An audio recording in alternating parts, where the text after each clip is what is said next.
नमस्कार सर्वांना. 3 मार्च रोजी जे चंद्रग्रहण असणार आहे त्याच्याबद्दल आय नो की तुम्हाला भरपूर शंका असणार आहे की एक्झॅक्टली काय काय गोष्टी केल्या पाहिजे, काय करू नये, काय ग्रहणाचे नियम कसे पाळावे आणि घरच्यांनीसुद्धा, मोठ्या लोकांनीसुद्धा तुम्हाला बऱ्याचशा गोष्टी सांगितलेल्या असतील. ओके, तर त्याच विषयी आपण थोडंसं डिस्कशन करूया. सर्वप्रथम बऱ्याचशा गोष्टी आपल्या समाजामध्ये सांगितल्या जातात खूप पूर्वापारपासून. ठीक आहे, जसं ग्रहणाच्या वेळेस बाहेर पडू नये, नंतर खाऊ नये. ठीक आहे, नंतर दुसरी गोष्ट म्हणजे पाणीसुद्धा पिऊ नये. इवन लिटरली की मलमूत्र विसर्जनसुद्धा करू नये, हे देखील बऱ्याच वेळा आपण ऐकूयात आपल्या येत असतं. दुसरी गोष्ट की धारदार वस्तू जवळ ठेवू नये किंवा अन्नपदार्थ कापू नये, शिजवू नये. तर लक्षात घ्या, या सर्व गोष्टी खूप पूर्वापारपासून चालत आलेल्या आहेत. जर तुम्ही विचार केला, आपण साधा एक्झाम्पल घेऊया, त्यावेळेस काही लाईट्स एवढे नव्हते, बरोबर, प्रकाश नसायचा.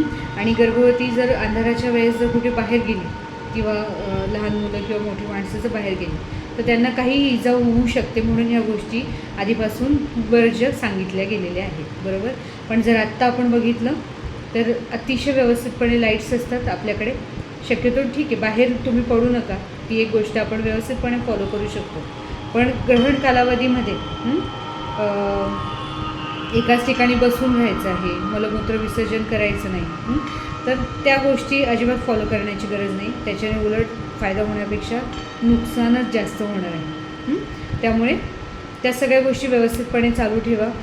आता बघा, चंद्रग्रहणाचा जो सूतक काळ असतो तो ग्रहण सुरू होण्याच्या 9 तास आधी वगैरे फॉलो केला जातो.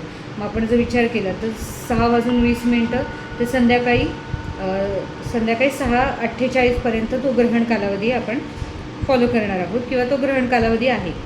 ठीक आहे, आता एवढ्या वेळ जर आपण उपाशी राहिलो, ते पण गर्भावस्थेमध्ये, तर आपल्याला त्रास होऊ शकतो, आपल्या बाळाला त्रास होऊ शकतो. तर ह्या गोष्टी अजिबात करायच्या नाही. व्यवस्थित ताजं शिजलेलं अन्न तुम्हाला खायचं आहे, कारण आपण व्यवस्थितपणे त्याला हीट देत असतो. जर तुम्ही सूर्यग्रहणात किंवा चंद्रग्रहणामध्ये प्रकाश नसतो म्हणून अल्ट्राव्हायोलेट रेज कमी असतात आणि जास्त इन्फेक्शन होऊ शकतो फूडच्या माध्यमातून, म्हणून या गोष्टी आधी फॉलो केल्या जायच्या. ते आत्ता करण्याची गरज नाही, कारण आपण अतिशय व्यवस्थितपणे अन्न गरम करतो आणि व्यवस्थितपणे ताजं अन्न घेत असतो. त्याच्यामुळे काही गोष्टी फॉलो करण्याची गरज नाही. आणि बऱ्याच वेळा बाळांना असं काहीतरी होईल, बरेचसे परिणाम बाळांवरती होतील, जसं धारदार शस्त्र म्हणजे चाकू किंवा सुरी जवळ असेल तर बाळाची ओठ फाटलेली असेल, तर ते सगळे मिथ्स आहे, त्याच्यावरती काही तुम्हाला लक्ष देण्याची गरज नाही.